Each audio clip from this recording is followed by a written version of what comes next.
မိုးပေါ်မှာလည်းပြန်လီဗာပူးကချန်ပီယံပရိသတ်များလုံးပဲမင်္ဂလာပါဗျာ Red Table တိုင်းကနေပြန်လည်ကြိုလိုက်ပါတယ်ဘာလုံးပရိသတ်တွေအားလုံးစောင့်မျှော်နေခဲ့တဲ့နေ့လေးကိုရောက်ရှိလို့လာခဲ့ပါပြီလီဗာပူးဟာဒီတစ်ပတ်ကစားခဲ့တဲ့ပရီးမီယာလိပွဲစဉ်မှာတော်တင်ဟန်ကို 5-1 နဲ့အနိုင်ယူပြီးတဲ့နောက်အကြိမ်20မြောက်ပရီးမီယာလိချန်ပီယံအဖြစ်ဖလားကင်မြောက်အောင်ပွဲခံနိုင်ခဲ့ပါတယ်လီဗာပူးဟာဒီပွဲမကန်ခင်ဂျားရဲမှာအာဆင်နယ်တေကြာသွားတဲ့အတွက်ချန်ပီယံဖြစ်ဖို့တတ်မှတ်ပဲလိုပါတော့တယ်ဒီတော့စပါးကိုတေကြားလိုက်ရင်တော့ချန်ပီယံဖြစ်ပြီဆိုပေမဲ့လီဗာပူးကတော့ FA မှာအကောင်းဆုံးပုံစံနဲ့အနိုင်ယူအောင်ပွဲခံနိုင်ခဲ့ပါတယ်တော်တင်ဟန်ကပွဲအစမှာဒိုမနစ်ဆိုလန်ကီရဲ့သွင်းကိုနဲ့အန်အောလောက်ဆရာဦးဆောင်နိုင်ခဲ့ပါတယ်ဒါပေမဲ့တကောကြောပေးလိုက်တာကလီဗာပူးကိုပိုပြီးပေါက်ကွဲစေဖို့ဖြစ်သွားခဲ့ပြီးလူးဝစ်ဒီရဲ့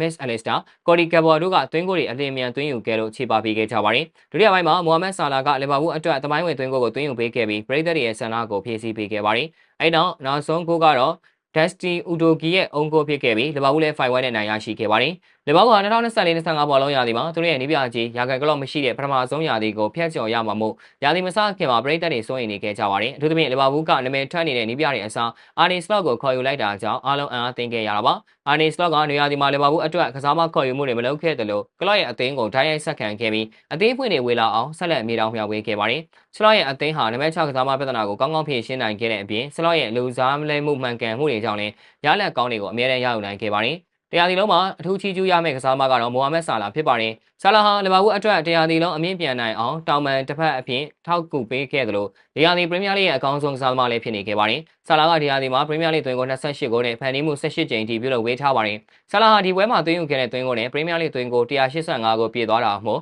ပရီးမီယာလိရဲ့သွင်းကိုအများဆုံးကစားမဆင်းမှာမန်စီးတီးကနန်ဝင်ကြီးဆာဂျီယိုအဂွဲရိုကိုဖျက်ကျော်ပြီးနံပါတ်9နေရာကိုရောက်နိုင်ခဲ့ပါတယ်။ဆာလာဟာသွင်းကိုအများဆုံးနိုင်ငံခြားသားကစားသမားလည်းဖြစ်လာခဲ့ပြီးသူ့အရှိ4ယောက်ကအင်္ဂလန်သားတွေအကြီးပဲဖြစ်နေပါတယ်။ဂိုး260သွင်းယူထားတဲ့အလန်ရှီယာ213ဂိုးသွင်းယူထားတဲ့ Harry Kane 208ဂိုးသွင်းယူထားတဲ့ Ray Rooney တို့ပြီးရင်4ယောက်မြောက်နေရာမှာ188ဂိုးနဲ့အန်ဒီဂိုးရှိနေပြီးဆာလာကျော်တက်နိုင်မှုကလက်ကျန်၄ပွဲမှာဖြစ်နိုင်ကြတော့ရှိနေပါသေးတယ်။ဆာလာကချဲဆီမှာပရီးမီယာလိသွင်းကို2ဂိုးရရှိခဲ့ပြီးကျန်တဲ့ဂိုးအားလုံးကိုတော့ FA က800ဒီမှာသွင်းယူခဲ့တာပါ။ဆာလာကလီဗာပူးအတွက်အကောင်းဆုံးဂိုးသွင်းရှင်ဖြစ်နေခဲ့ပြီးသူအနေဆုံးသွင်းယူခဲ့တာက2023-24ဘောလုံးရာသီဒဏ်ရာရနေတော့18ဂိုးသွင်းခဲ့တာပဲရှိပါတယ်။ဆာလာကနောက်ထပ်လည်း200ဒီစာချုပ်တက်တန်းအသစ်တိုးထားသေးတဲ့အတွက်သူ့ရဲ့သွင်းဂိုးမှတ်တမ်းကလည်းဆက်လက်တိုးနေအောင်မှာသိကြပါတယ်။ဒါကြောင့်ဆလော့ရဲ့ကသူ့ရဲ့ပွဲဥထွက်ရာသီမှာတင်ပြိုင်ဘက်အာဆင်နယ်နဲ့မန်ချက်စတာစီးတီးတို့ကိုနောက်ကောက်ချပြီးပရီးမီယာလိချန်ပီယံဖြစ်အောင်ပွဲခံနိုင်ခဲ့တာဖြစ်ပါတယ်။လီဗာပူးဟာရာသီကုန်ဖို့၄ပွဲလိုမှာတင်အာဆင်နယ်ကို15မှတ်ဖြတ်ပြီးပရီးမီယာလိချန်ပီယံဖြစ်အကြိမ်20မြောက်အောင်ပွဲခံခဲ့တာကြောင့်မန်ချက်စတာယူနိုက်တက်ရဲ့စံချိန်ကိုလည်းအမိလိုက်နိုင်ခဲ့ပါတယ်။ပရီးမီယာလိချန်ပီယံလီဗာပူးဟာအောင်ပွဲခံအခမ်းအနားကိုတော့ရာသီကုန်မှပြုလုပ်မယ်လို့သိရတဲ့အတွက်နောက်ထပ်၄ပွဲတော့စောင့်ဆိုင်းရအောင်ပါပါ